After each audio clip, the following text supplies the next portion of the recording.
Back in 2019, when I was full on my twin flame journey, a coach said to me, you need to learn to love yourself. And at that time, I was like, what the heck does that mean? Now, this was reiterated to me recently by two clients who said, I know I need to learn to love myself more. But what does that even mean? And so I'm here today to address that topic. What the heck does it mean? What does self-love mean? And how do you even apply it to yourself? I am going to let you know what it is exactly and a system to learn how to love yourself unconditionally. Hi, my name is Michelle Fondin. I'm the author of 14 published books, including my latest books, Love Me Unconditionally, A Spiritual Guide to Self-Love and Inner Peace, and the companion workbook that goes along with the book. You can find all of my books on Amazon and on Ingram Spark. If you want author-signed copies and you live in the United States, you can order those at lovemeunconditionally.com. If you're new to this channel, I want to welcome you here. Thank you for subscribing. If you're not yet subscribed, and click on the bell, give the thumbs up, leave a comment, you know all the stuff that you need to do to support this channel. Okay, so we're really gonna dive deeply into what the heck is self-love, really. It seems so incredibly abstract, really abstract. And when I was told that back in 2019 by that coach, and it was a one-time coaching session, but I got a lot out of it, I really didn't know where to start. She gave me some clues, and one of those clues is actually an exercise that I outlined in the main book, Love Me Unconditionally. But I really didn't understand how to fully embrace this concept. And it really took me until about 2024 until I had the aha moment that I actually got it. Began going through the process that I'm going to explain a little bit in this video. To explain it all, it would take a lot longer than a 20 to 30 minute video. But I'm going to start to explain it here for you. I started to go through the process step by step by step, systematically, to be able to move into that space of loving myself unconditionally. Now, I didn't have a template. Nobody gave me a template. I just started doing this in my knowledge of what I had learned prior to that, in the way of a spiritual awakening, in the way of body, mind, spirit health. And since I had wrote a lot of books about body, mind, spirit health, it was an easier process for me to uncover than if I had not had that background.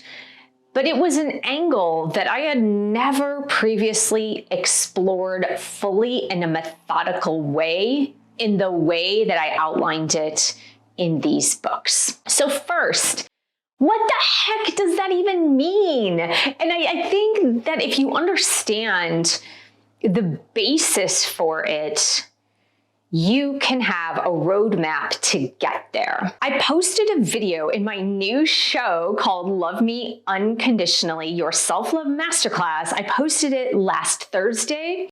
I'll put that link right here.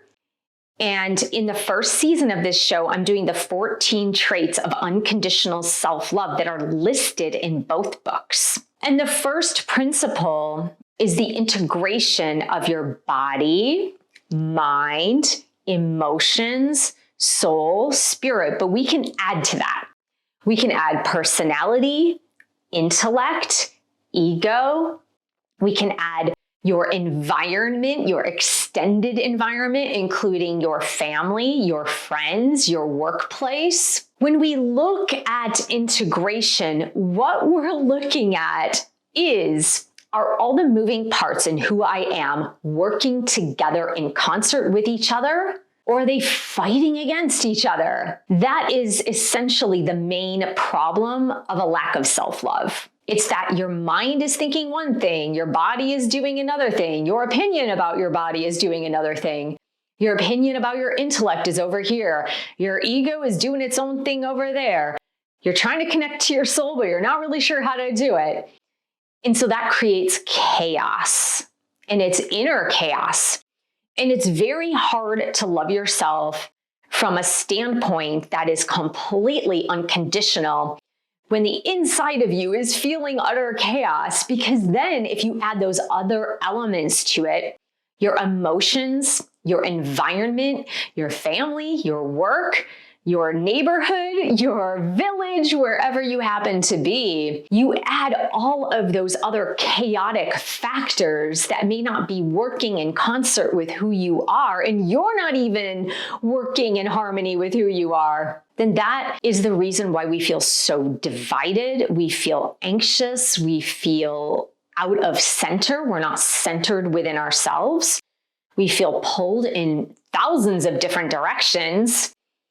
And we just don't feel good in general. We might wake up feeling good, but as soon as the day hits us on many levels, we start to feel bad. We start to feel bad about ourselves and what we might be accomplishing or how we might be feeling or our habits. So that first one is so incredibly important as the roadmap, as the template. Now imagine this analogy. I am only your guide here because a lot of people might look to me as like, are you going to give me the answers to this? I'm going to provide you with a template. I'm going to provide you with a system.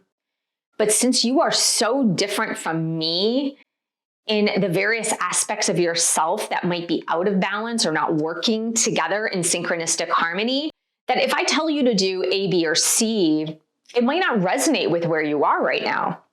So I can give you a roadmap. So let's suppose that I were to climb Mount Everest and make it to the top. I don't think that's something I would ever do, but let's suppose that's something I might do. So I have studied this for months. I've asked the proper guides, and I have the people leading me to the top of Mount Everest, and you, who is also planning on going to the top of Mount Everest, sees me on the way down, more than halfway down. You see me, and you're like, wow, you've been to the top. I know people die up there. How was it? How did you make it to the top? Can you give me some advice? I can certainly give you a roadmap, right? I know if I've been to the top of Mount Everest, I know what it's like to be to the top. I know the plans I needed to make to get there. I knew the guides to hire to get me there. And I can give you some clues as to how to reach the summit. But the journey itself is up to you. The conditions may change along the way. There might be a snowstorm, a rainstorm. There might be sheets of ice. You don't know what lies ahead of you. You know what's behind you, but you don't know what lies ahead of you. So for you to forge your own path forward, you can listen to the advice, you can look at the map, you can understand which trails are the most well-traveled and stay on those trails, but you're really needing to work through the obstacles that are along your path by yourself. In the same way, the outline of how you get to loving yourself unconditionally and feeling whole within yourself and integrating the parts of yourself that might be divided and in chaos, that is going to be up to you. You can go through systematically each of the lessons, each of the categories, and you'll start to see things clicking into place. Does that make sense? You will definitely, but you need to actually look at these things. A lot of times it's so much easier to look at other people, to say, I'm here to love, I'm here to serve, I'm here to help others, while ignoring yourself. Because it's so much easier to focus on other things than to focus on yourself. It's so much easier to do things in the act of service to the world, to others, to communities, to people in your life, to your kids, to your family, to your spouse, and to not look at the chaos going on within yourself. And then when we feel extra chaotic, because that's what happens, the more you ignore yourself, the more chaotic you're going to feel on the inside. And the more chaotic you feel on the inside, the more stressed you're going to feel. And the more stressed you're going to feel is when you reach the threshold of where you cannot even go forward because you can't take it anymore. You can't take any more of the chaos within. And so you start lashing out at others, right? Why aren't you doing this for me? Why aren't you saying this to me? You're not acting in the right way toward me. And the reason is because we have not calmed that inner chaos. That is the first piece in the template, is taking all the pieces of yourself, analyzing them, and allowing them to move back into harmony with everything else that you are, okay? Body, mind, emotions, personality, intellect, ego, soul, spirit. Now, here's where it gets interesting, because we have been conditioned since birth.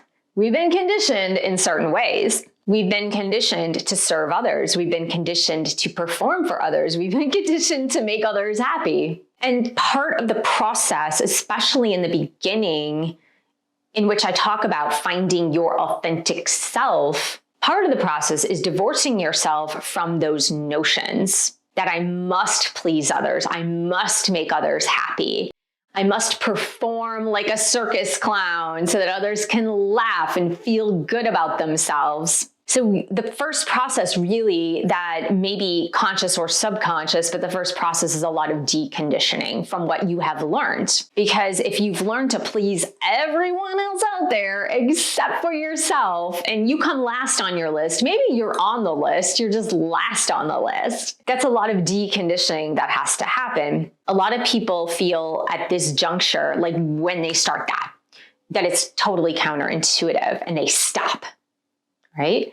Of course, it's going to feel counterintuitive because since birth, you have been made to perform for others, right? It's going to feel counterintuitive. Let me tell you, coming out the other side, coming down from Mount Everest, having achieved the summit, is that nothing could be further from the truth. You can't see clearly from the top of the mountain until you're there. If you haven't reached the summit, then you cannot help anybody else.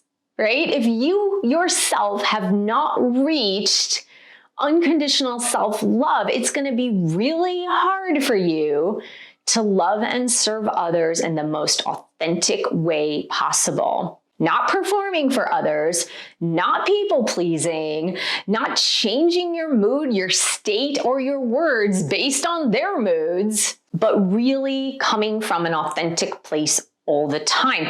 Now, that's better service to others than being so off-center yourself, being so chaotic within yourself that you're running around just putting out fires in your life constantly. And that's usually what happens, right?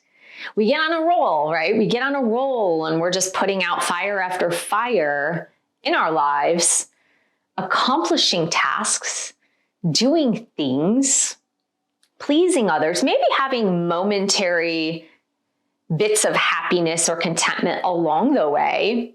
But for the most part, what ends up happening is the inner chaos drives you to spin your wheels. And that leads to a lot of frustration. And I know because I lived this for most of my life, it leads to a lot of frustration because it's like, oh, I can't make everybody happy. I can't please everybody. I have to walk on eggshells around this person, or I have to pretend I'm someone I'm not, or I have to lie to please this person, right? And that's when you are completely off center from yourself. So the first part really is the deconditioning of this notion that I have to be someone else in order to live in this life. Maybe I have to be 10 somebody else's, right? Because for each person, you have to change into somebody else. The next part is looking into your past. And there are a lot of things. Now, I would say a lot of my teaching is don't get stuck in the past, but you're going to need to take a look at it so that you can transform it moving forward. In the book, I present many different ways of doing this. I go through a whole chapter of inner child work, a whole chapter on overcoming codependency, a whole chapter on the ego and learning how to transcend the ego while allowing the ego to do good service for you as a person. I talk about spiritual bypassing and transcending the need. And that's really that need to like suppress your own emotions because you're trying to be the better person, right? So I talk about overcoming the past through many of those things so that you can transform into loving yourself more. Because if you're not healing a lot of the coping mechanisms that you learned in your past, it's going to be very difficult for you to love yourself unconditionally. So I would say that self-love is not one thing. It includes self-care, increased self-esteem, increased self-worth, increased self-dependency, meaning self-reliance. And we talk a lot about this in yoga philosophy. It's those things. But the real work, and that's what I'm talking about here, is getting deep and dirty into the work of self-love. And that's what these two books and my upcoming course, which is called Self-Love Mastery. These two books in Self-Love Mastery that's upcoming are about the work to get there. It's the research, the self-research that you're needing to do to get down to the nitty-gritty of exactly how do I reintegrate the parts of myself to be in harmony so that I'm not living in that inner chaos anymore. That my default emotion is joy, contentment, and peace rather than inner turmoil, anxiety, stress, chaos, and feeling off kilter, off balance. And those are very good indications, the ones that I mentioned, feeling a lot of stress, feeling a lot of anxiety, feeling off balance, feeling inner chaos, like you're trying to put out fires everywhere in your life. That's a good indication that you do not love yourself unconditionally. Because when you love yourself unconditionally, things will still go on in your life. Problems will still arise. You still have to pay your bills. You still have family and friends. You still have demands from other people. That will still go on. That's just the external world being the external world. That will still go on. But when you come at it from a place of harmony and inner peace, it's like smooth sailing. It's like if you've ever watched an ice skater just gliding on the ice, right? It looks effortless. It looks like they're just gliding, even though their muscles will be working very hard. But it's just an easier way. It's easy. Problems dissipate. Problems are solved much quicker. Things that were problems don't even seem like problems. Life is happier, more joyful. You can enjoy the moment more. You can say no much more easily. You can say yes much more easily. That's what this is about. That's what unconditional self-love is about. It's about being able to stay within your center, stay with inner peace, stay with inner harmony with very slight variations, but not those great big variations where you're just feeling all the negative emotions of being off center, feeling pulled in many directions, putting out the fires and feeling inner chaos. So that's what it means to love yourself unconditionally. And I certainly hope that that explanation was helpful and that it brought clarity to you, because it certainly has changed my life 100% completely. And I want to share that with you. So thank you so much for joining me here today. You can get both of those books on Amazon or Ingram Spark. You can get on the wait list for the Self-Love Mastery class that's opening up in September. I was going to do it over the summer. I figured, let's just wait till the kids are back in school. So you can get on the wait list to find out exactly when that class will be released. I want to thank you so much for doing all the things that help this video be seen and share it with others who can also learn a little bit more about self-love. I love you guys so much, and I say that from the most centered place of self-love within me. And I'll see you in the next video.